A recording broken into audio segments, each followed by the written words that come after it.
So I hope you can see the question. So it is e to the power 3n sine 2n. Is that right? Yes, sir. Okay. Yeah. So welcome to the problem solving session for week 7. So the main concept for this week is Z transformation, and there was some discussion about conformal mapping, but I will not discuss about that. I will mainly discuss on Z transformation. So let us start. So the concept of Z transformation is nothing new. It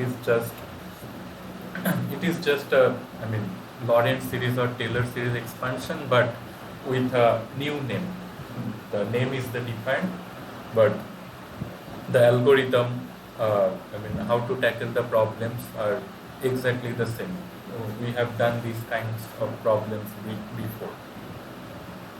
So in this problem, so given a sequence, so like these UNs, so these UN are like coefficients of a Lorentz series. Okay, so you are given the coefficients of a Lorentz series, and you are asked to find the Lorentz series itself, and if possible the domain of convergence, etc. So let us start. So in this problem, so the sequence UN is given, and there is a restriction. This restriction is n greater than 0. So this means all the other UN with n negative and 0 are identically 0. So only this UN when n is a natural number, UN have some non-trivial value. Otherwise, it is 0. Okay. So as we see, so since this is the case, so we will only have negative powers of Z. So let us see. So the Z transformation is, I hope you know the definition. I hope you have seen the lectures. And okay. So given this sequence, so let us find this Z transformation. So the Z transformation is defined like this. So summation over n, where n is the integer with the given restriction. So summation over n of un z to the power minus n. So this is the definition of Z transformation. So now we just have to carry out this summation, and we will see that in this case we will be able to do this explicitly in a closed form. Okay, so I have put here n greater than 0 because this is the restriction given in the question. Now let us add this. So definitely n starts from 1 and extends up to infinity, and un is given by e to the power 3n sine 2n, and then there is this z to the power minus 1. So this z, so we will be finding a function uz as a function of this variable z. So exactly this is like a Lorentz series, but with infinite order 4. So now let's add this series. So e to the power 3n is fine. So now to add these sine 2n things, so let us also express that as exponentials, because exponentials are easy to handle. So I have just written sine 2n in exponential form, and then from here I have just multiplied e to the power 3n and obtained this thing. So I hope you can follow the pointer, right?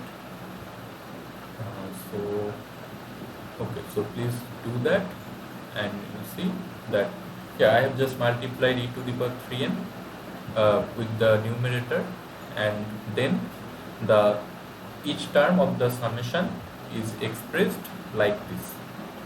So where my pointer is. So this is our series now. So okay, it is looking very familiar already, and one thing that we have to take care of is the domain of convergence. So when will it converge? So for convergence, we need e to the power 3 plus minus 2i divided by z. The modulus of this thing must be less than 1. Okay, so that is what we have learned from our discussion of power series. So the sum converges whenever this happens. So we can employ the ratio test and take n tends to infinity. The ratio test is quite trivial in this case, and that also leads to this condition. Okay, and that makes mod z have to be greater than e cube. Okay, so that is our domain of convergence, and now for that domain there will be a closed form of this summation. Then the summation can be represented by an analytic function. So that is possible only when the sum converges. So let us now explicitly perform the summation. So of course it looks like a infinite geometric progression series, right? So, and we'll just use the geometric progression formula and we'll write this stuff. So in numerator we have got 1. So please look at here. So in numerator we have got 1 because the other thing that would have been in the numerator vanishes in the limit n going to infinity, right? Because our domain of convergence takes care of that. So that is why there should have been 1 minus something. So that something vanishes because of this domain of convergence. So similarly for this second summation also same thing happens. And now so we are done for the interesting part of the problem, and now this is just straightforward algebra. And then when we carry out this algebra, we get this final answer. So yes, from this point onward, there is nothing but as a straightforward algebra. So do that, and you will get that the Z transformation of this sequence is this analytic function. So this is analytic in the given region of convergence. So that's that. So this solves our first question. So now let us move on to the second. So pretty straightforward. So you are given coefficients of Lorentz series, and you just have to sum up that series with appropriate domain of convergence. So pretty easy problems. So let us now move on to the second one.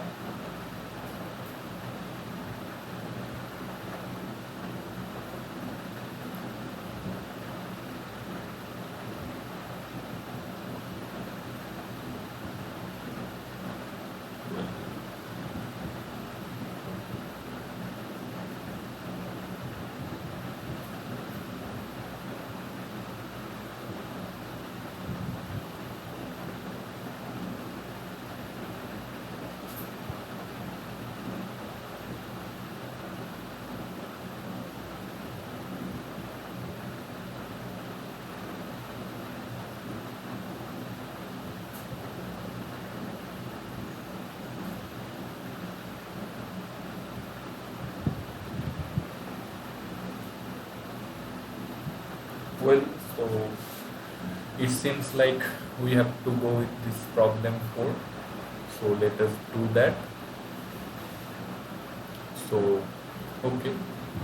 So now let us consider a problem like using Z transformation, we have to solve some difference equation. So difference equations are almost like differential equations, but in the differential equations the variable is a continuous variable, right? So u as a function of x, but here the variable is a discrete variable, like here n. So n can take only integral values but nothing in between. So that is why it is called a difference equation but not a differential equation. So here let us look at this difference equation. So un plus 2 plus 4un plus 1 plus 3un is equal to 3 to the power n. And n runs from 0 to infinity. And whenever these kinds of restrictions are given, that means that all the other un outside this domain of definition given in the question is automatically 0. So in this case, like u minus 1 is automatically 0. And we are also given two boundary conditions, like in the same manner in which we need boundary conditions to solve differential equations. So in this case also, to solve these difference equations, we will also need the boundary conditions. So in this case, there are two boundary conditions and they are given like u not equal to 0 and u1 is equal to 1. Okay. Now let us solve. So in this kinds of problem, what do we need to do? So we need to perform Z transformation in the both side of the difference equation, and then we'll get a Z transform function that will be some analytic function of Z, and then from that analytic function we have to extract the coefficients. We have to extract the coefficients of the sequence. So that is how we do it. So like again, let us go through the usual definition of Z transformation. So consider this sequence un, and its Z transformation is this one, un multiplied by Z to the power minus n, and we'll have to sum this over n going from 0 to infinity, because we are given n greater than equal to 0 in question. So that is the Z transformation here. So we have just defined our Z transformation, which is uz. Okay, now let us go to the second line. So what will be the Z transformation? So there is un plus 1 and then multiply it by Z to the power minus 1 and then do the summation. So we will have to do this summation for all these summands separately. So multiply all of them with Z to the power minus n and carry out the summation separately for each term. So that is what we have to do. So now let us focus on the u n plus 1 term. So let us perform this sum. So please note here the summation range is n going to 0 from infinity. Now after this equal to sign, I have written, okay, so what I have done a change of summation variable. Like this is similar to what we do in integration, in real integration, where we change the integration variable and change the limit accordingly. Here also similarly, I have changed the summation variable and I have changed the summation region accordingly. Like if you look carefully, so you will see that I have just substituted n minus 1 in place of n here. So if I substitute n minus 1 in place of n in this left hand side, then I will get this thing. So n minus 1 is equal to 0 up to infinity. That means n goes to 1 from infinity, and n minus 1 plus 1 gives un. Similarly, here you get z to the power minus n plus 1. So nothing but change of integration variables. Okay. And then I have taken z common from all these summations, and what we are left with? We are left with z uz, because we are given one boundary condition u naught is 0. So that is what I have used here. So that would have been uz minus u naught, and u naught is 0. So that is why we are left with z uz. Okay. Now similarly for the first term, so u n plus 2 z to the power minus n, and again we have to sum this from n going to 0 up to infinity.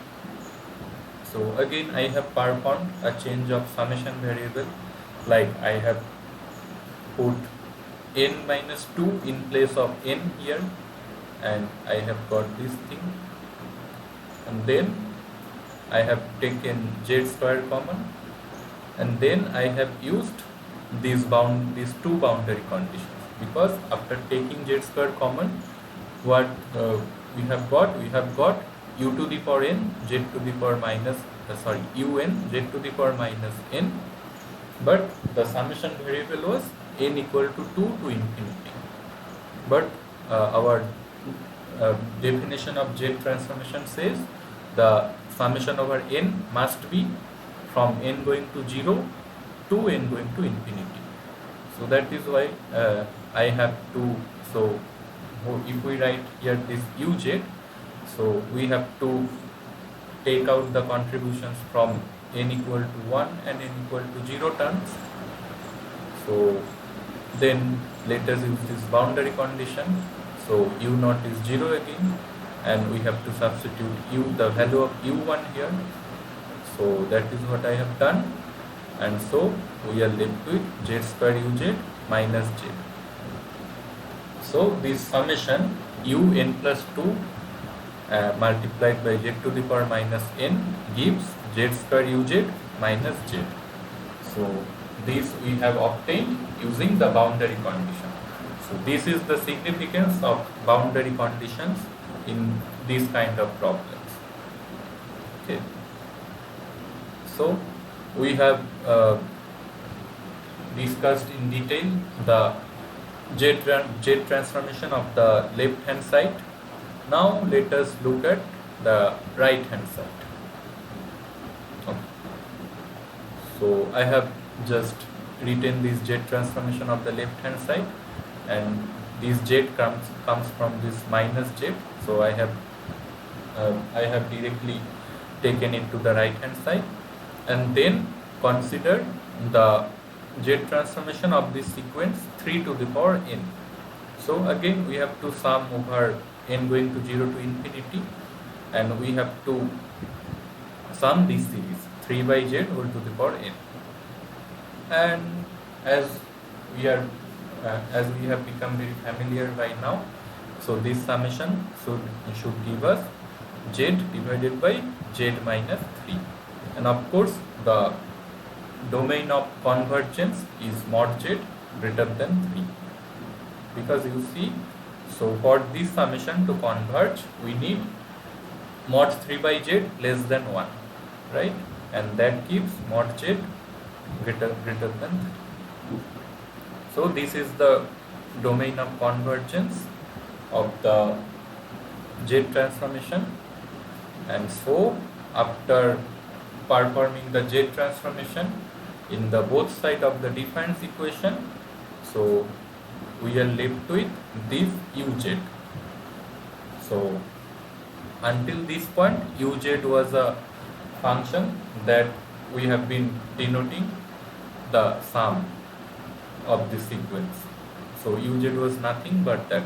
But now when we equate the both hand sides of the difference equation after performing the z transformation, then we can actually get a functional form of uz, and that is what we have got here. So I have just summed this z plus z divided by z minus 3, and that gives us z minus 2 divided by z minus 3, and then I have written this factor directly here.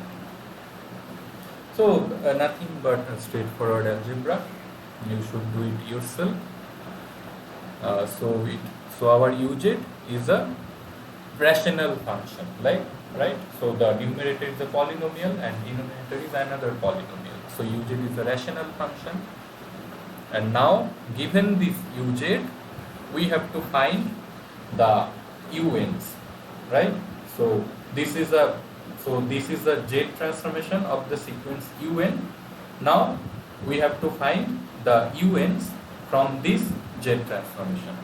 So we need to perform inverse z transformation.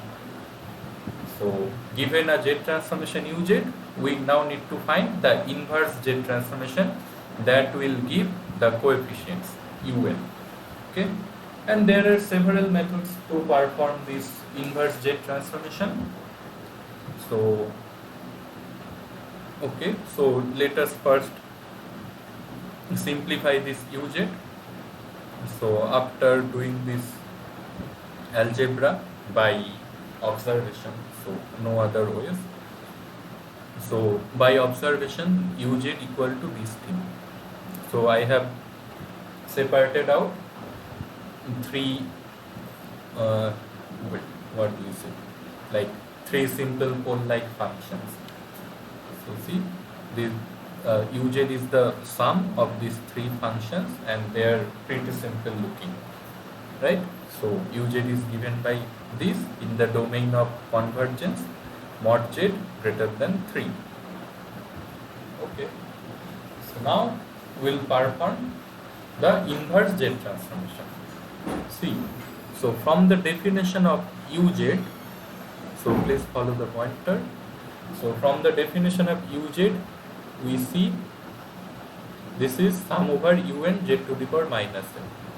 Now it is, I hope you are familiar with the inverse z transformation by means of contour integral. So you see, if we multiply both sides of this definition by z to the power minus n, okay, so let us multiply both sides by z to the power minus n. So in the right hand side we will get un divided by z plus higher order poles, and in the left hand side we will get this thing z in z to the power n minus 1 multiplied by uz. And what does this integral then gives? So this integral then directly gives the coefficients. Okay, so I hope it is easy to convince yourselves. So nothing but just observation. So given this, now we have to perform this complex contour integral, where our complex contour is this one. So circle centered at the origin and with radius greater than 3, and this is exactly the same as the region of convergence of our z transformation uz. Okay, so now since we have already expressed uz in this simple pole-like form, so it is now quite easy to perform this complex contour integral by means of Cauchy integral formula. So just the simple pole case, so we have to just put these values here by means of Cauchy integral formula. Okay, that is what I have done. So like from this first term we get 3 to the power n minus 1. This second term gives us minus 3 to the power n minus 1, and this third term gives us this minus 1 to the power n minus 1. Okay, and now we are done. So that is our So that is the result of our inverse Z transformation. So UN is given by this. So that is the result of our inverse Z transformation of this function uj, and that means as the solution of this difference equation we get this solution. So the solution of this difference equation is given by this. So un valid for n greater than equal to 0 is this. So 3 to the power n by 24 plus 3 by 8 minus 2 to the power n minus 5 by 12 minus 2 to the power n. So you see, if you put n equal to 0 and n equal to 1, that will give you 0 and 1 respectively. So definitely they are also obeying these two boundary conditions also. So okay, so that is how you solve these difference equations. So I will do another difference equation,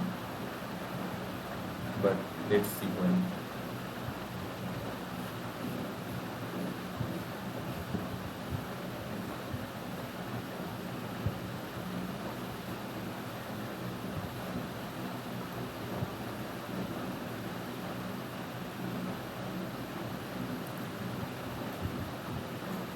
Well, okay.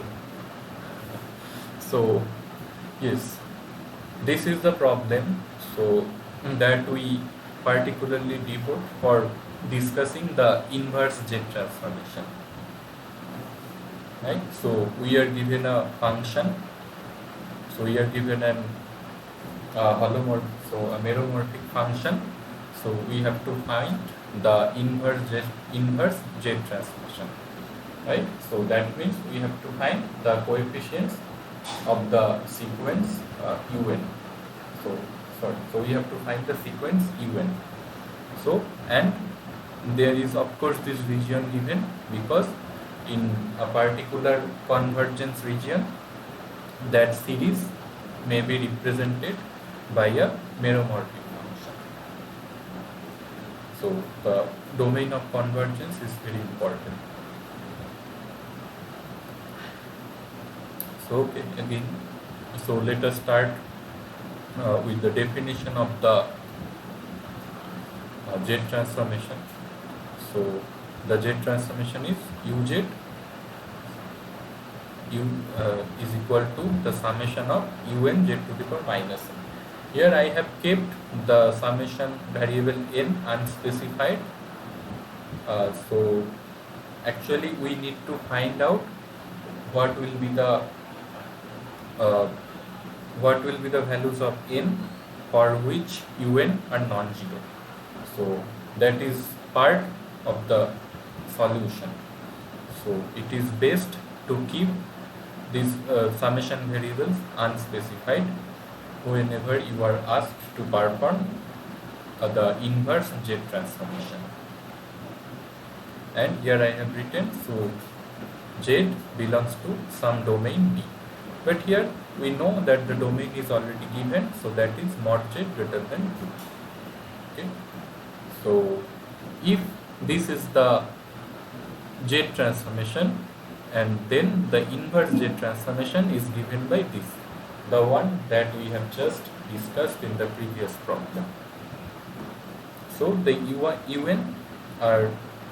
un can be extracted like this. So this is a straightforward application of the Cauchy integral theorem and Cauchy integral formula. So the members of the sequence un are given by this, where this closed contour C must lie in the domain and have to enclose the origin, because at the end of the day we will be using the Cauchy integral theorem around the point z equal to 0. See, so we are expanding around z equal to 0, so that is why the complex contour integral must enclose that z equal to 0 point. Okay, so now again, so Okay, so I find this method particularly useful, but so I find this method convenient for myself, but you may find another method that you may find convenient. So usually whenever this UZ is given like rational function, so I do this like I express that rational functions in sum of simple other simpler rational function. So that is what I do. I usually do not employ the residue theorem, but you may find that more convenient for yourself to use. So here again, so given this rational function as uj, so I have again expressed that as sum of these four terms, and of course you see all of them are rational functions but much more simpler. Okay, so now I will use this formula for finding the inverse Z transformation. So un is given by this. So now for n greater than equal to 1, so okay, let us first substitute uj. Okay, let us first substitute uj.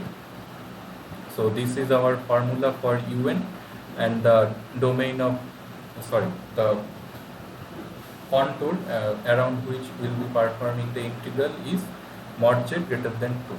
See, because that is what is our domain of convergence. So the contour must lie in this region but also have to enclose the origin. So those are two main points. Okay, now we'll simply substitute these four functions from here and use the Cauchy integral formula.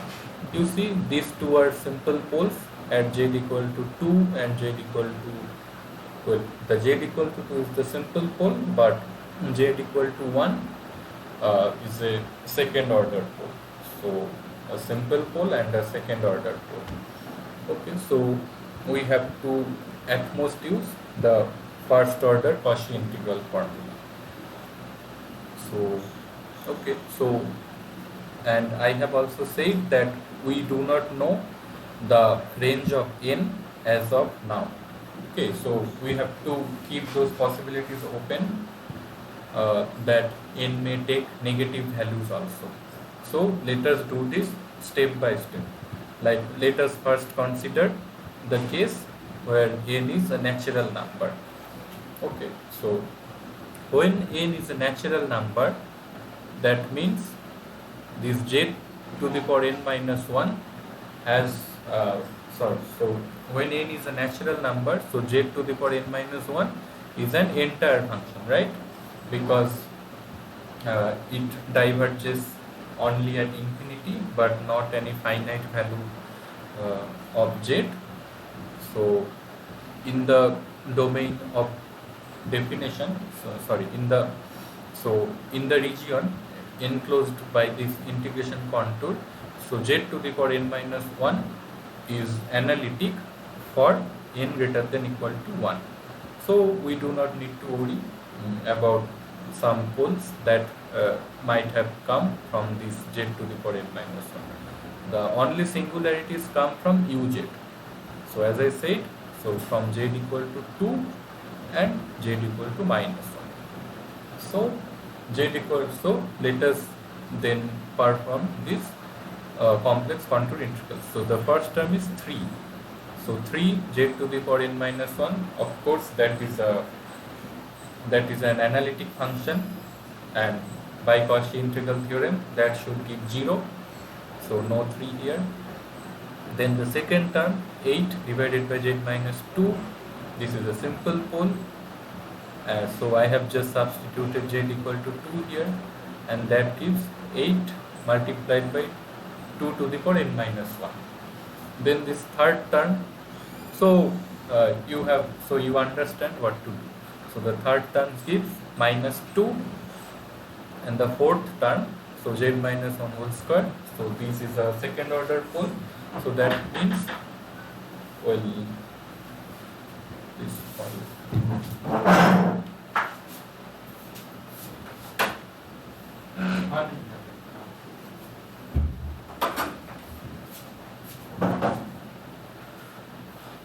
oh, sorry for the disturbance. Yeah. And for, okay, so the fourth term, so z equal to 1 is a second order pole. So that means we have to perform a single derivative and then substitute z equal to 1. That is what I have done. So that gives us n minus 1. And so after performing this simplification, I have got 2 to the power n plus 2 minus n minus 1. And that is valid for n greater than equal to 1. Okay. And now let us look at other values of z, n. So let us consider the case n equal to 0. So for n equal to 0, the thing is that if you, so z to the power 0 minus 1, so it has a singularity at z equal to 0, right? So that means we have to consider the contribution from the pole at z equal to 0 also. So that is what we have to do. So I have just written uz divided by z because that is z to the power minus 1. And if you perform this integral, you will see that only this first term will contribute and the contributions from all the other terms will be 0. So you may calculate that to see that yourself, but the catch is only the first term, which is 3. So this is 3 by z.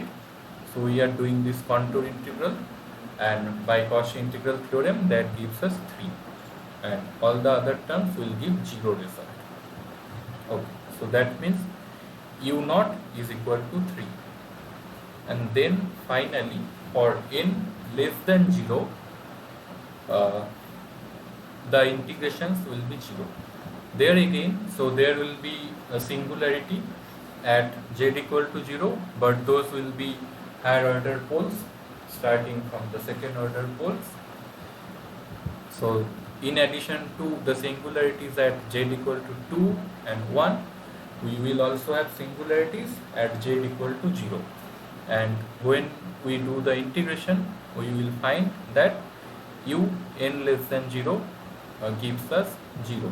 So this contour integral formula gives us 0. So that is our final result. So what do we get?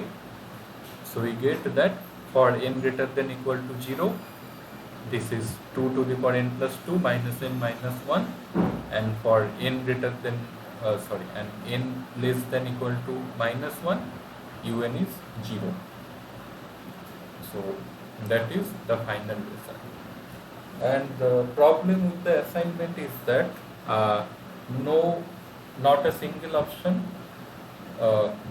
for this question is correct. So that is the problem. So that is the correct answer. So I think in the assignment, the option that has 2 to the power n plus 2 also has minus 2 here instead of minus 1. That should be the correct answer.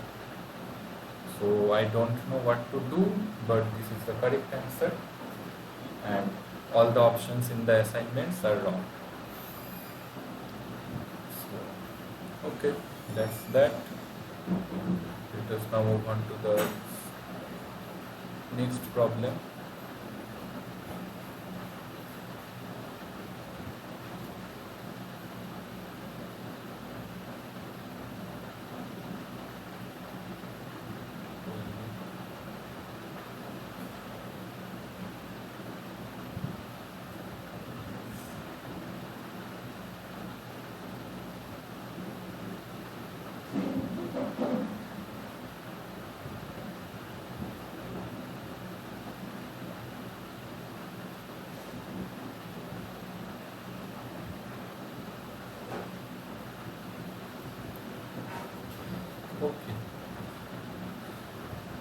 This should have been the second problem, but anyways.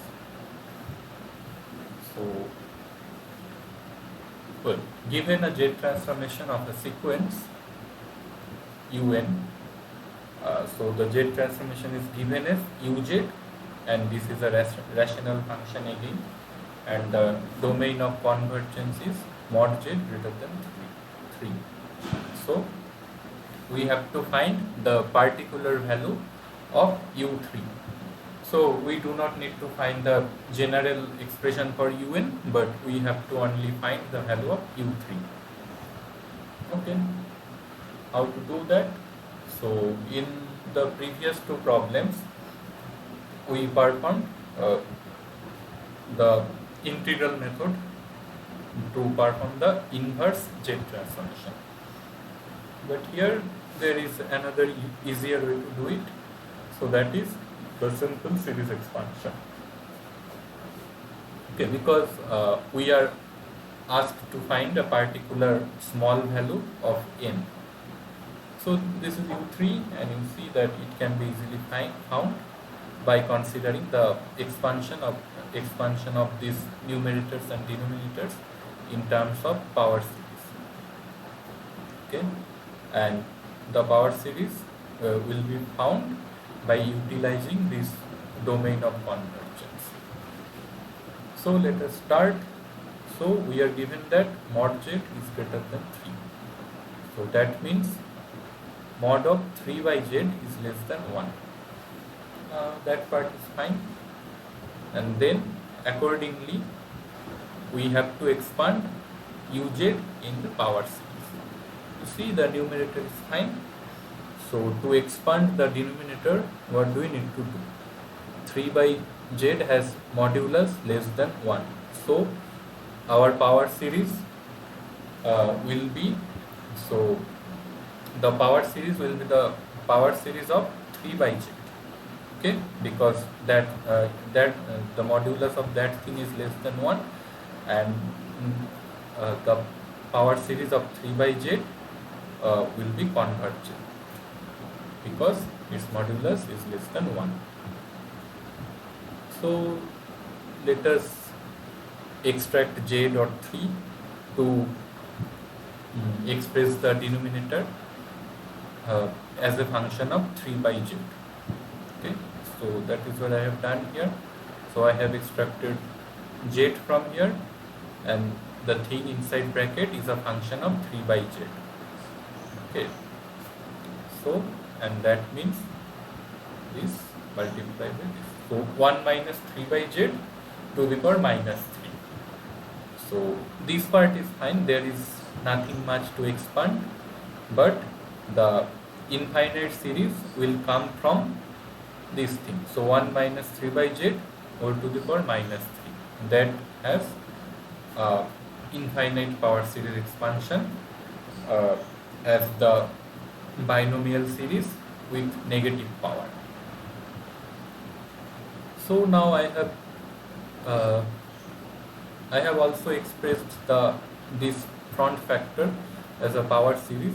So it is 2 by z plus 3 by z square plus 4 by z cube, and this is multiplied by the power series for this negative power binomial thing, and this series is given by this.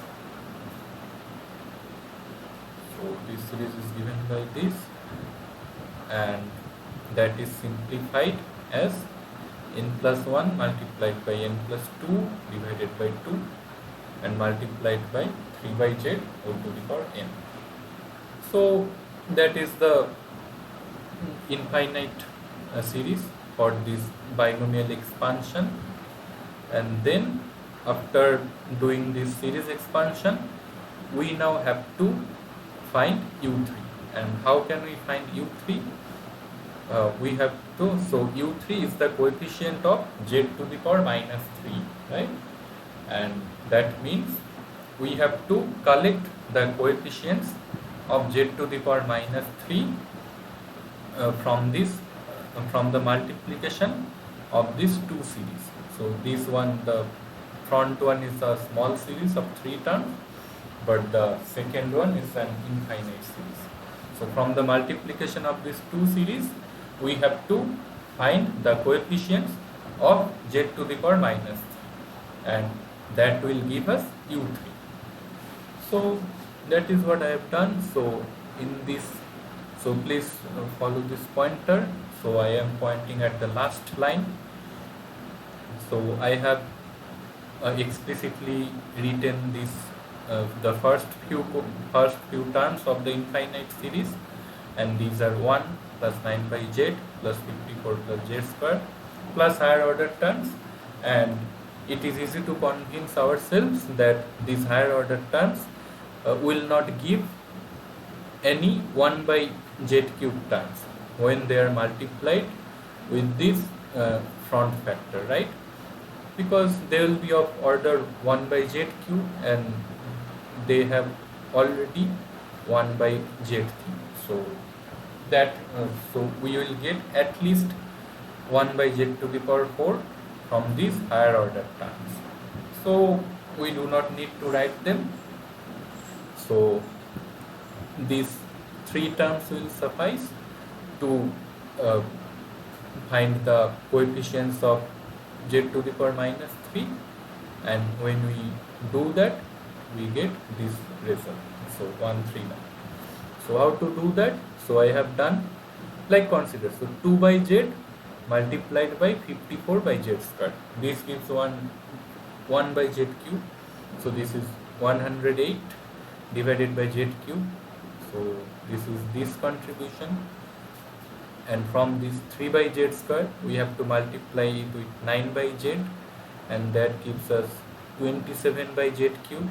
This is this term, and the last one is 4 by z cube multiplied by 1, so that is 4 by z cube, and this is this first term. Sum them up and you will get 139. So that is how you solve this kind of problems.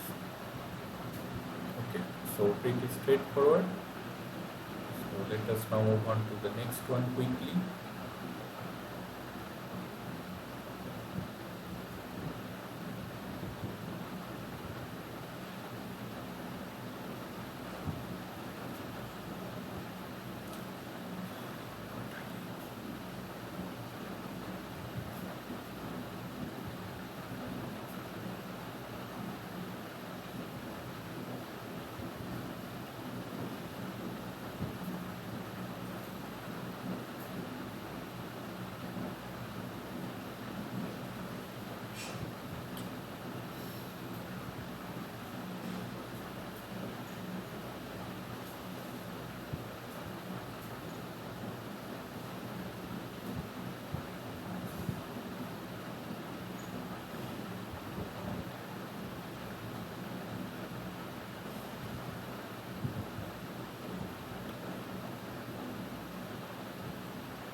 Well, I'm sorry, I cannot find what I'm looking for. Okay, someone joins.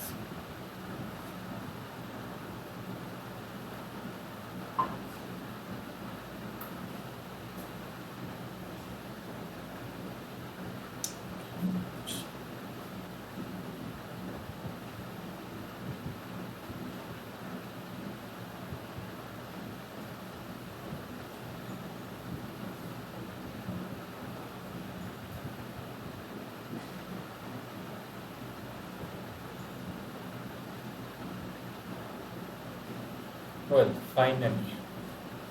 Okay.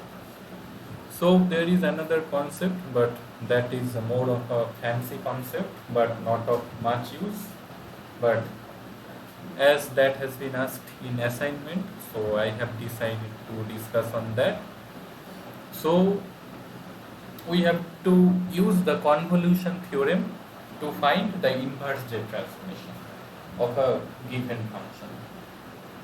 So the convolution theorem is applicable when the inverse Z transformation UZ is expressible as multiplication of two functions.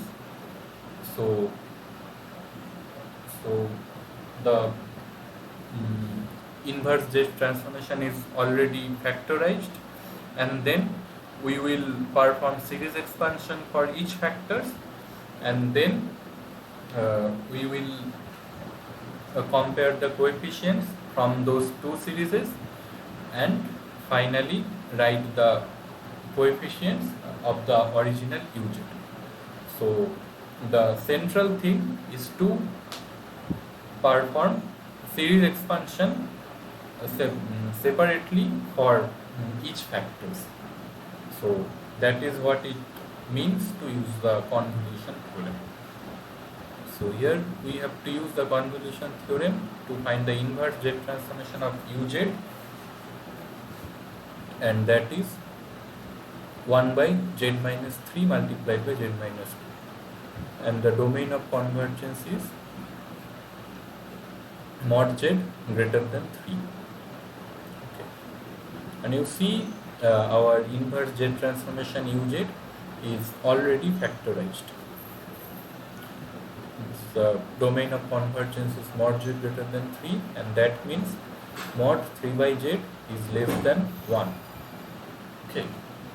And we have to express our power series accordingly, so that the variable in the power series has modulus less than 1. So you see, since 3 by Z has modulus less than 1, that means 2 by Z also must have modulus less than 1. So the two power series will be expressed in terms of a power series of 3 by Z and another in terms of 2 by Z. And there is this front Z square factor that has been extracted from these two factors. So UZ is expressed like a product of three functions. So one is 1 by Z square, another is 1 minus 3 by Z whole to the power minus 1, and another is 1 minus 2 by Z whole to the power minus 1. And of course by now we are very familiar with the series expansion of 1 by 1 minus x kind of functions. So that gives us 1 by Z square, and this is the power series expansion of 1 by 1 minus 3Z, 1 minus 3 by Z, and this is the power series expansion of 1 by 1 minus 2 by Z. So now we are ready to use the convolution theorem. So we have just expressed UZ.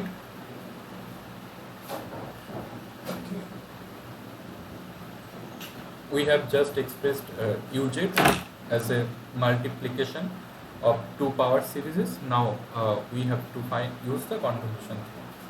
So the statement of the theorem, so as I said briefly, is so UZ multiplication of two power series, then UN is given by this.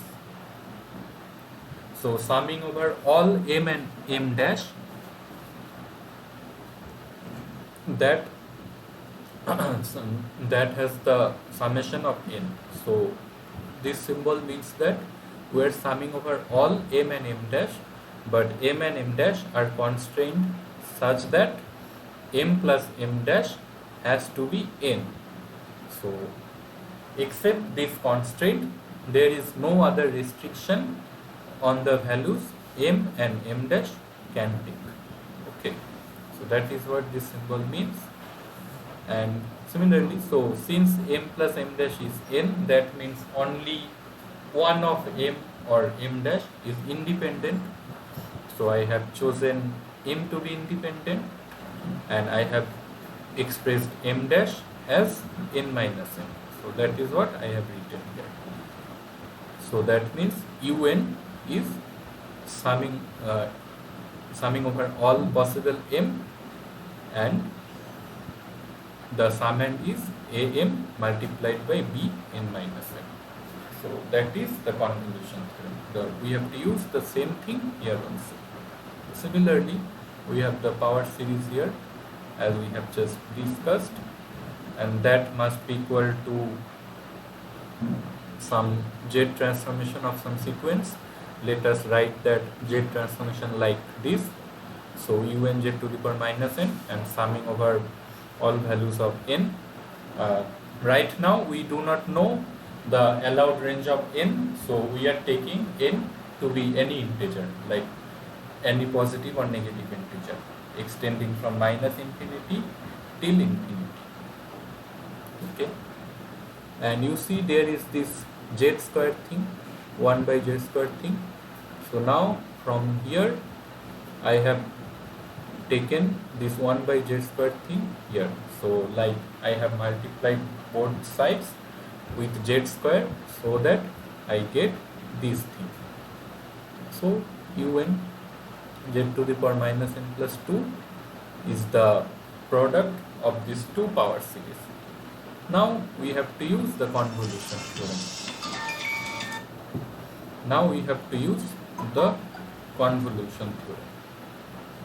Okay, so as I said, the convolution theorem tells us that we can take any values of m and m dash subject to the restriction that they have to be equal to m. But in this case, since a generic term has power z to the power minus n plus 2, in this case the restriction will be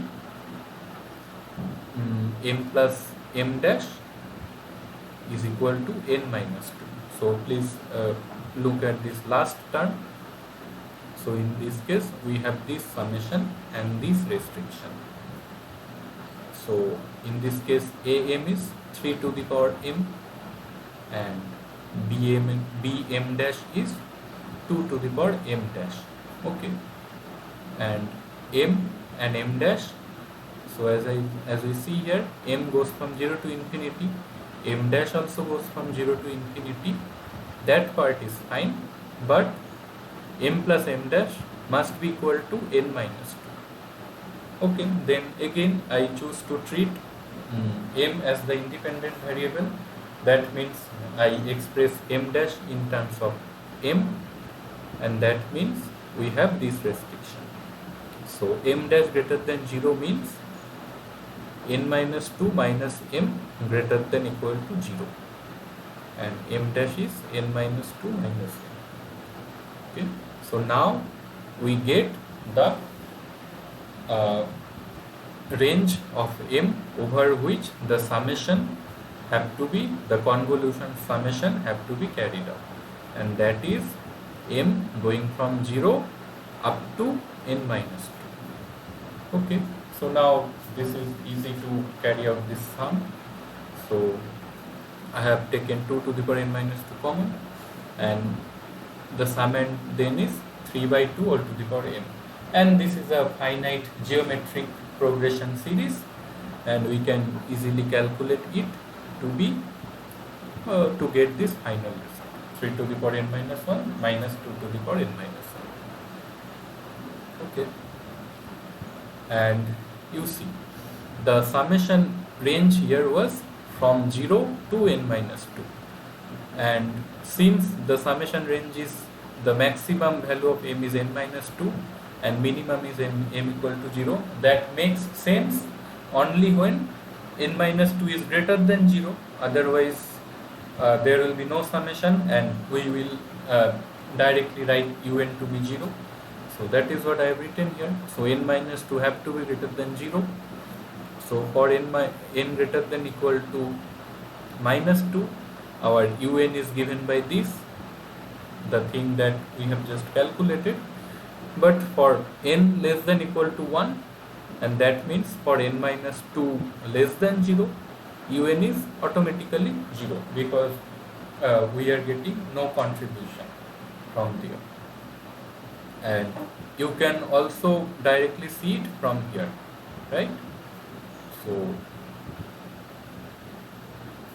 okay, so you will get to what?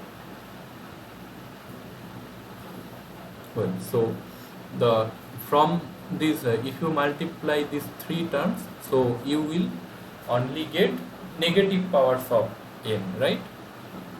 Only the negative powers of n, and well, so n less than minus n less than equal to 1 means, so u0 is 0 also and u1 is 0 also.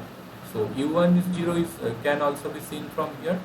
So if you just directly substitute n equal to 1 here, you will simply get 1 minus 1, that is 0, and u0 is 0 also, because there is no constant terms that comes from this series. So the series will have terms like 1 by z square plus 1 by z cube plus 1 by z to the power 4, something like that, but no 1 by z terms or no positive powers of z. So that is what is captured by this expression. So yes, that is how you use the convolution theorem, but there was actually a much easier way to solve this problem, and that was by the separation of two rational functions that I have used in previous problems.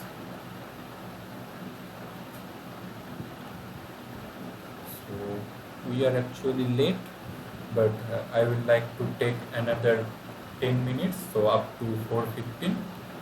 So I hope that is fine with you all.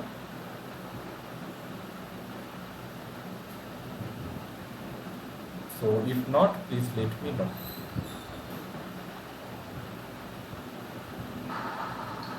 Please proceed, Yes, sir. okay.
Well, let us proceed with this one.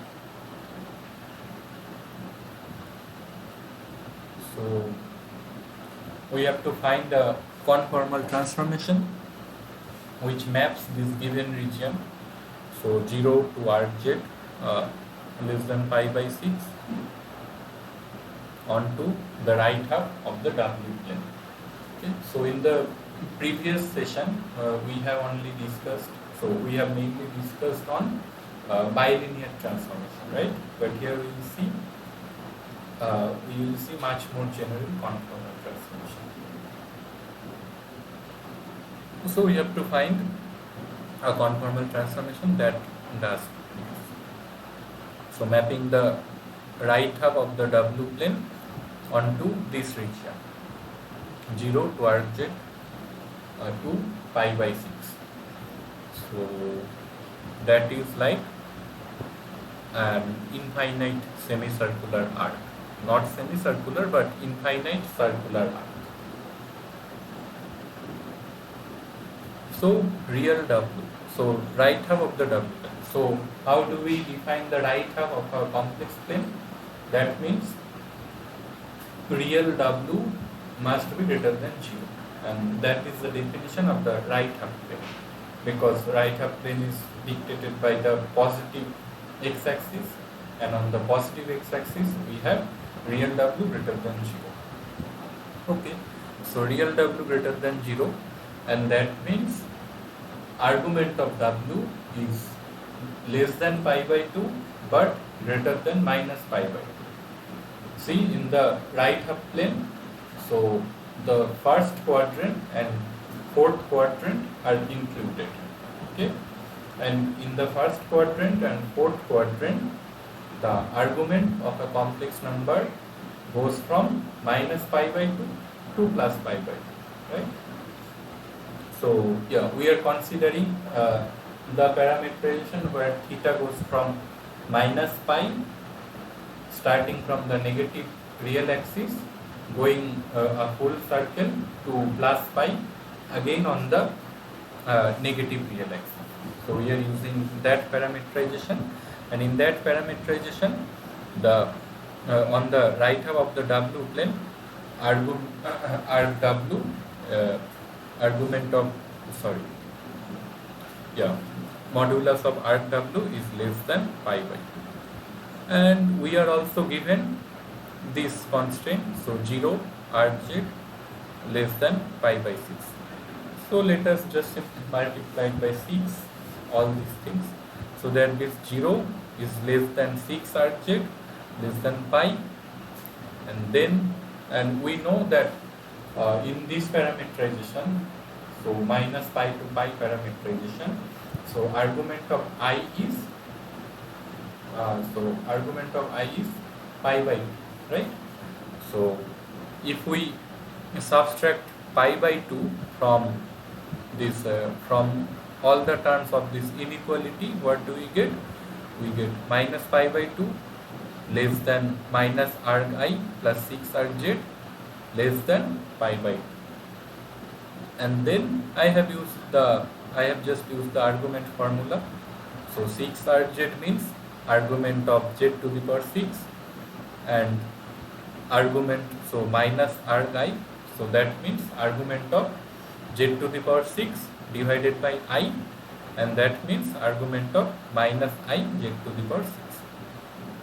So using the property of the argument, so I have minus pi by 2 less than argument minus I z to the power 6 less than pi by 2. Okay, so that is the thing. So this means that w is equal to minus I z to the power 6 is our desired transformation.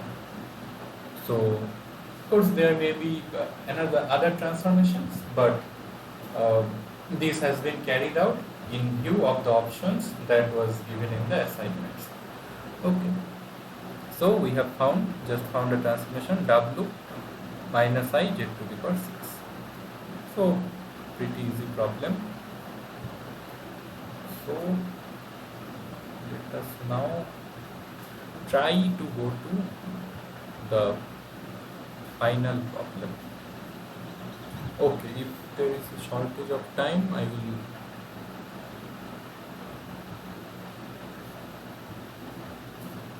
what is happening actually?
So can you see the screen?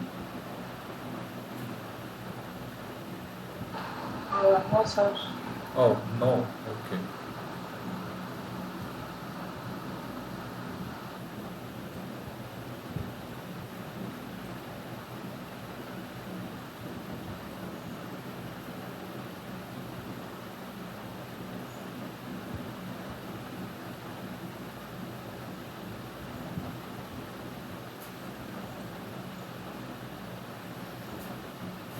well, finite. So yeah, this is the problem I wanted to discuss. So again, so using the jet transformation, we have to solve the following difference equation, and this is this. So un plus 1 by 9 n minus 2. The right hand side is 1 by 3 to the power n cos n pi by 2, and n is greater than equal to 0. And this is the underlined part was actually missing in the question. So in the question there was no boundary condition. So this is the last problem of the assignment. But this part was missing. So we should also have un equal to 0 whenever n less than 0. Okay.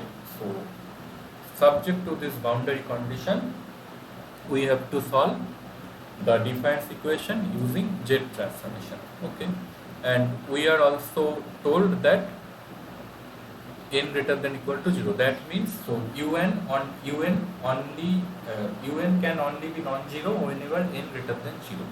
When n is less than 0, un is automatically 0. So that means when we write the series summation to express the jet transformation, that means we are free to begin with n equal to 0 and go up to n equal to infinity. So let us define our jet transformation like as I have did in the first line. And then we have to find the jet transformation of un minus 2 also. So what to do? So un minus 2 z to the power minus n and summing over n going to 0 to infinity. And in this case, you see here the range of summation was beginning from n equal to 0. So in this step I have written it n equal to 2, right? So I have done that because as I said, so for n equal to 0 in this case, so we would have got u minus 2, and u minus 2 is 0 by boundary condition. Similarly, put n equal to 1 and you will get u minus 1, that is also 0 by boundary condition. So there is no point to keep that terms. So that is what I am free to begin from n equal to 2 here. So I have begun from n equal to 2, and then now okay, as we have done in the